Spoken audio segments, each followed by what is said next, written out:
সুপ্রিয় শিক্ষার্থীবৃন্দ, অনলাইন ক্লাসে সকলকে স্বাগতম। আশা করি সবাই ভালো আছো, সুস্থ আছো।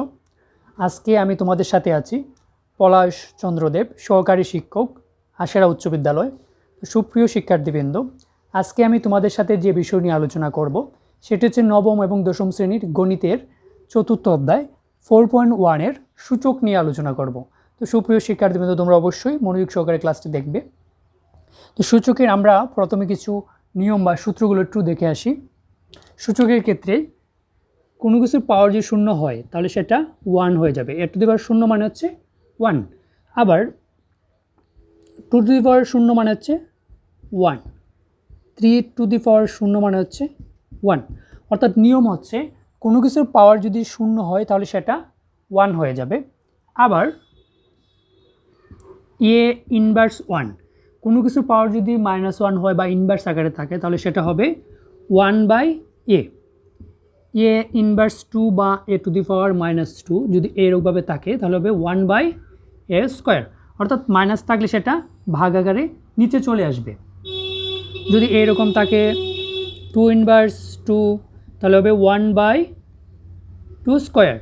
ঠিক আছে, তাহলে 2 ইনভার্স 2 মানে হচ্ছে 1/2²। তাহলে এটাকে আমরা লিখতে পারি 1/4 আকারে। ঠিক আছে, আবার যদি এরকম থাকে 1/a, এইভাবে যদি থাকে, এখন আমরা যদি এটাকে লিখতে পারবো a ইনভার্স 1। অর্থাৎ এটা যদি উপরে চলে যায় তাহলে -1 হবে, পাওয়ারটা মাইনাস হয়ে যাবে। আবার যদি দেখি এইভাবে যদি থাকে 1/a² যদি থাকে সেটাকে আমরা লিখতে পারবো a ইনভার্স 2। অর্থাৎ নিচে সংখ্যাটা যদি উপরে নিয়ে যাই তাহলে সেটার পাওয়ার হয়ে যাবে মাইনাস। এখন আমরা অন্য আরেকটি সূত্র দেখব, a to the power m into a to the power n। যদি এইরকম থাকে, অর্থাৎ কোনো কিছুর ভিত্তি যদি একই থাকে তাহলে সেটা পাওয়ার যোগ হবে, m প্লাস n হবে, a to the power m plus n। আমরা আবার বিষয়টা দেখি, যদি কোনো কিছুর ভিত্তি যদি একই রকম থাকে আর এটা যদি গুণ অবস্থায় থাকে তাহলে সেটার পাওয়ার যোগ হবে, তাহলে m প্লাস n। এর পাওয়ার হচ্ছে m, এর পাওয়ার হচ্ছে n, তাহলে সেটাকে হবে a to the power m plus n হবে। আবার এটাকে যদি ভাঙি a to the power m plus n, এটাকে যদি ভাঙি অর্থাৎ a to the power m plus n কে আমরা লিখতে পারি a to the power m into a to the power n। আমরা আবার এটাকে এইভাবে লিখতে পারি। আবার এটা থেকে আবার এটা যেমন আসা যায়, এটা থেকে আবার এটাতেও যাওয়া যাবে।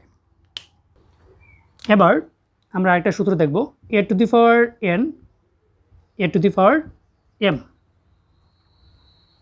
অথবা a to the power m minus a to the power n, আমরা এবার দিই mn, তাহলে সুন্দর হবে। অর্থাৎ a to the power m ভাগ হচ্ছে a to the power n। অর্থাৎ মানে যদি ভাগ আকারে থাকে, ভিত্তি যদি একই রকম হয় তাহলে পাওয়ার কি হবে, বিয়োগ হবে, m minus n। a to the power m by a to the power n, যদি এটা ভাগ আকারে আসে, ভিত্তি যদি একই রকম থাকে তাহলে সেটা হবে a to the power m minus n। অর্থাৎ পাওয়ারটা বিয়োগ হয়ে যাবে, ভাগ আকারে থাকলে পাওয়ারটা বিয়োগ হয়ে যাবে। এবার আমরা এটাকে যদি ভাঙি a to the power m minus n,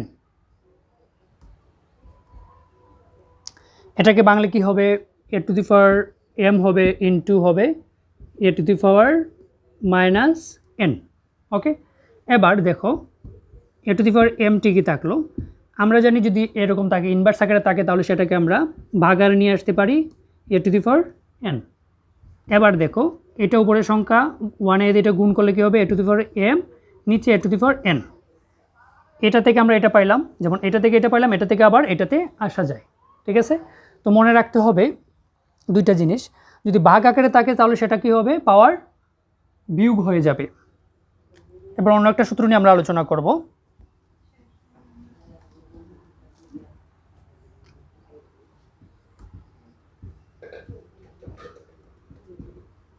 A বির পাওয়ার যদি n, টোটালটার পাওয়ার যদি n হয় তাহলে আমরা ভেঙে ভেঙে লিখতে পারি a to the power n into B to the power n। A বির পাওয়ার যদি n হয় আমরা ভেঙে লিখতে পারি a to the power n into B to the power n। এইভাবে আমরা ভেঙে ভেঙে লিখতে পারি। আবার যদি এরকম থাকে a বাই বি, এটাকে আমরা লিখতে পারি a to the power n by B to the power n। এই পাওয়ারটা ভেঙে ভেঙে আমরা লিখতে পারি। এবার আরেকটা সূত্র আলোচনা করব।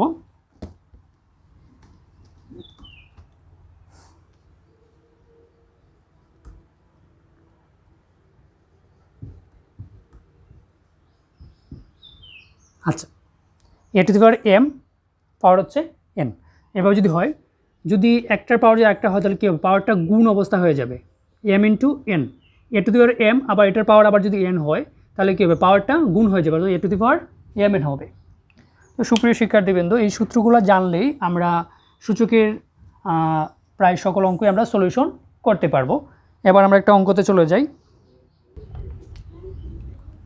তো শিক্ষার্থীরা, আমি এবার এই অঙ্কটা সলিউশন করব। এটা হচ্ছে তোমাদের উদাহরণের একটা অঙ্ক 4.1-এর। এই অঙ্কটা যদি আমরা সলিউশন করি,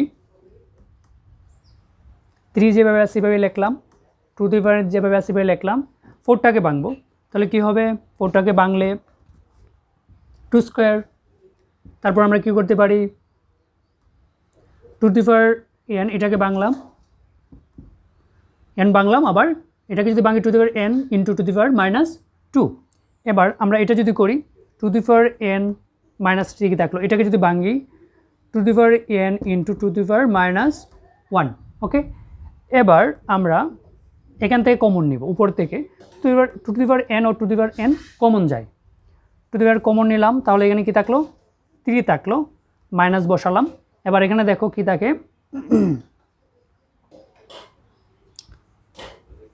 2 স্কোয়ার থাকলো ইন্টু 2 ইনভার্স 2 থাকলো।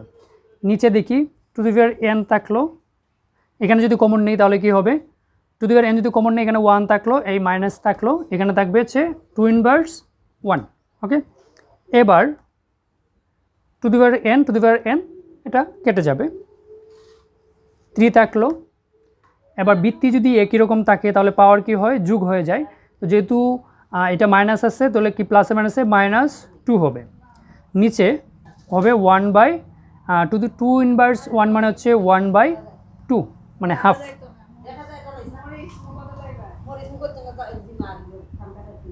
এবার আমরা যদি দেখি 3 থাকলো, 2 থেকে 2 গেলে 0 নাকি, তাহলে কি হবে, 2 এর পাওয়ার 0, 2 থেকে 2 গেলে 0, তাহলে 2 এর পাওয়ার 0। তো 1 থেকে যদি আমি বা 1 থেকে যদি হাফ বিয়োগ করি তাহলে সেটা হবে হাফ, তোমরা জানো। এবার 3 লিখলাম, 2 এর পাওয়ার 0, 2 এর পাওয়ার 0 মানে কি 1, কোনো কিছু পাওয়ার 0 মানে সেটা হচ্ছে 1, হাফটা ঠিকই থাকলো। 3 থেকে 1 গেলে কত হয়, সেটা হবে 2, 1/2, এই হাফ, এই 2টাকে উপরে নিয়ে আসলাম,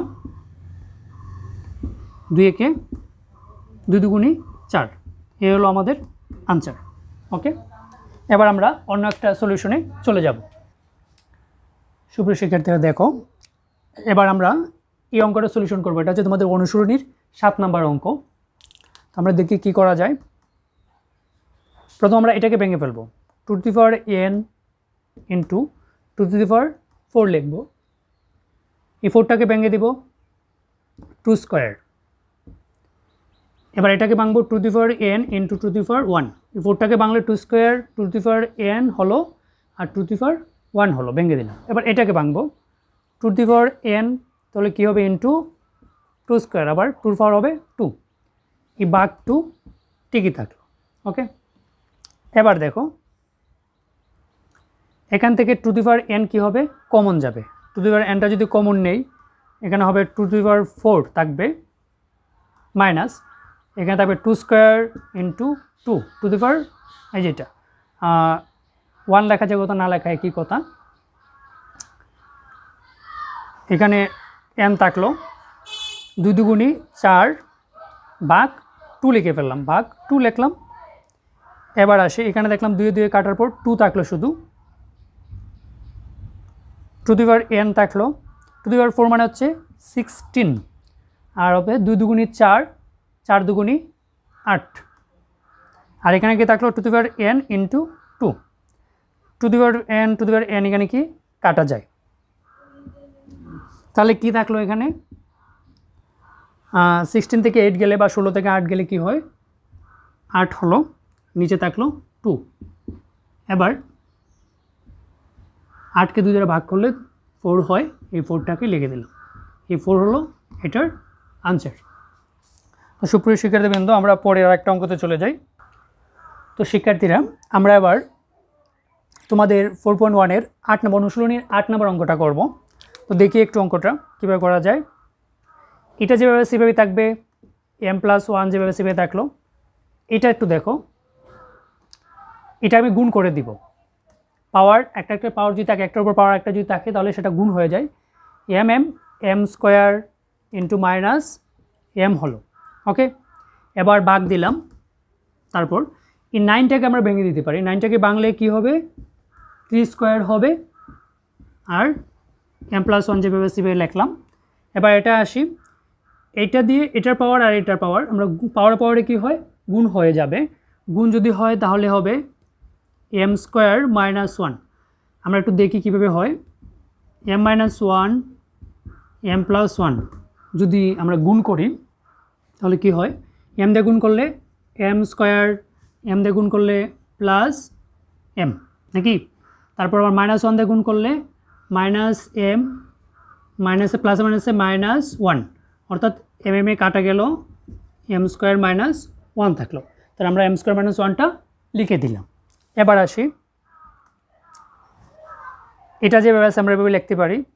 পরের লাইনেও তো আমরা সুতোত ফেলালাম, ভাগ থাকলো। এখানে দেখো 3 এই পাওয়ার আর এই পাওয়ারে গুণ করে দিব, তাহলে 2m প্লাস 2, 2 দিয়ে আমরা গুণ করলে 2m, 2 দিয়ে 1 দিয়ে গুণ করলে 2, 3m স্কোয়ার মাইনাস 1। এবার আসি, এবার আমরা সূত্র ফলাবো। সূত্র বলতে আমরা জানি বৃত্তি যদি একই রকম হয়, সেটা যদি ভাগ আকারে থাকে তাহলে কি হবে? বিয়োগ হয়ে যায়, পাওয়ারগুলো বিয়োগ হয়ে যায়। তাহলে m+1 লিখলাম, মাইনাস কি বিয়োগ হবে? নিচের পাওয়ারটা m স্কোয়ার, মাইনাসে মাইনাসে কী হবে? প্লাস m হবে। আবার দেখি 3 লিখলাম, m+1 ঠিক থাকলো। যেহেতু মাইনাস হবে, এটার আগে চিহ্ন প্লাসে মাইনাসে মাইনাস m স্কোয়ার, মাইনাসে আর মাইনাসে মাইনাস প্লাস হবে প্লাস m।